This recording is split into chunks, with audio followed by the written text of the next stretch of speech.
Hello guys, நான் தான் உங்கள் வால்டர்ஸ் ரேஸ். இன்னைக்கு வீடியோ நம்ம என்ன பார்க்க போகிறோம்னா, அன்லிமிட்டான ஸ்கோப்பில் எப்படி கிடைக்கிறதுன்னு பார்க்க போகிறோம்.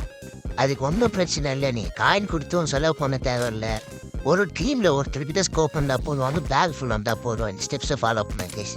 ஃபஸ்ட்டு ஸ்கோப்பை வந்து டிக்கியில் போட்டுருங்க, கார் டிக்கியில் போட்டு நெக்ஸ்ட் செட்டிங்ஸ் போயிட்டு பிக்கப் ஓப்பன் பண்ணிட்டு கஸ்டம் அட்டாச்மெண்ட் போயிடுங்க கைஸ். நீங்கள் எந்த கையில் இருந்து அந்த ஸ்கோப் டிக்கியில் போட்டிங்களோ அந்த ஸ்கோப்புக்கு போயிட்டு டோன்ட் கிட் கொடுத்துருங்க. இப்போ ஈஸி, அவ்வளோதான். இப்போ நீங்கள் டிக்கி ஓப்பன் பண்ணிட்டு அதை ஸ்கோப் பட்டனை ப்ரெஸ் பண்ணிகிட்டே இருக்கணும். நல்லா எத்தனை வாட்டி வேணாலும் ப்ரெஸ் பண்ணலாம், உங்கள் இஷ்டம் தான் அது.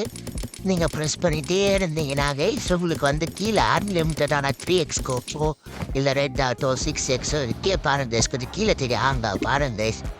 எவ்வளோ ஸ்கோப்பு சும்மா அடிச்சு நோத்தலாம். நீங்கள் யார்கிட்டே காயின் கொடுறா, 2 காயின் கொடுறா, 3 காயின் கொடுறா நீங்கள் கேட்க தேவையில்ல. யாரா ஒருத்தர், அதுவும் நீங்கள் முக்கியமாக நோட் பண்ண கேஸ், பேக் வந்து உங்களுக்கு ஃபுல்லாக இருக்கணும். பேகு ஃபுல்லாக இருக்கணும். பேகு ஃபுல்லாக இருந்தால் தான் இந்த ட்ரிக் ஒர்க் ஆகும். இந்த ட்ரிக்கை நம்ம கூட ஷேர் பண்ணவர் வந்து MIT கேம்பர். அவர் சேனலும் நீங்கள் கொஞ்சம் பார்த்து சப்ஸ்கிரைப் பண்ணுங்க கேஸ். கிரெடிட்ஸ் டு MIT கேம்பர். இது அவர் ஏற்கனவே வீடியோ போட்டார். இப்போ தான் பார்த்தா சரி நம்மளும் கொஞ்சம் சொல்லுவோன்றதுக்காக சொன்னேன் கேஸ். இதில் பாதி பேர் தெரிஞ்சிருக்கும் இந்த ட்ரிக்கு, இருந்தாலும் நான் ஷேர் பண்ணுறேன் கேஸ். தேங்க்யூ. இது பிடிச்சிருந்தா மாமே நம்ம சேனலில் சப்ஸ்கிரைப் பண்ணிட்டு லைக் பண்ணிட்டு சப்ஸ்கிரைப் பண்ணி என்ஜாய் பண்ணுவோம். டெய்லியும் நம்ம வீடியோஸ் வரும். ஓகே, பாய் மாமா, லவ் யூ.